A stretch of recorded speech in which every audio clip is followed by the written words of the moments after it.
El hundimiento de la economía.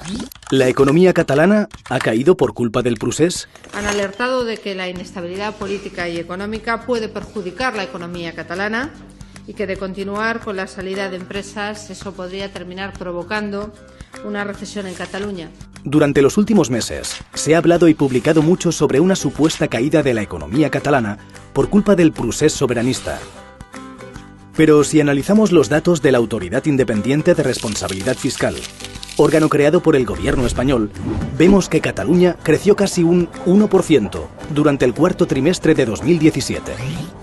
Este organismo confirma que la economía catalana no sufrió un deterioro adicional apreciable en la última parte del año. El mismísimo ministro de Economía español, Luis de Guindos, aseguró que el impacto de Cataluña en el cuarto trimestre no ha sido especialmente relevante. El movimiento de mercancías desde los puertos catalanes creció casi un 30%. De hecho, el puerto de Barcelona se consolida como el puerto europeo que más crece. Y las exportaciones catalanas se incrementaron un 10,3% durante el mes de octubre de 2017. Una cifra que lo sitúa como el mejor octubre de la historia en ventas hacia el exterior. Es más, este incremento se sitúa por encima de la media de exportaciones de la Unión Europea y del Estado español.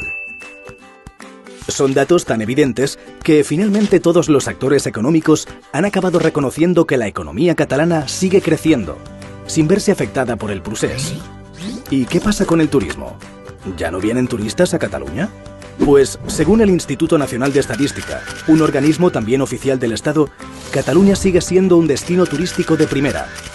Ha cerrado el año 2017 con más de 19 millones de turistas extranjeros, un 5,5% más que en 2016.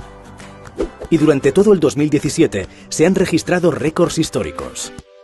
Y aunque sabían la verdad, algunos políticos y medios de comunicación han seguido afirmando que el separatismo ha empeorado la economía. Que no te tomen el pelo. No te dejes engañar. Cuando escuches noticias terribles sobre Cataluña, filtra.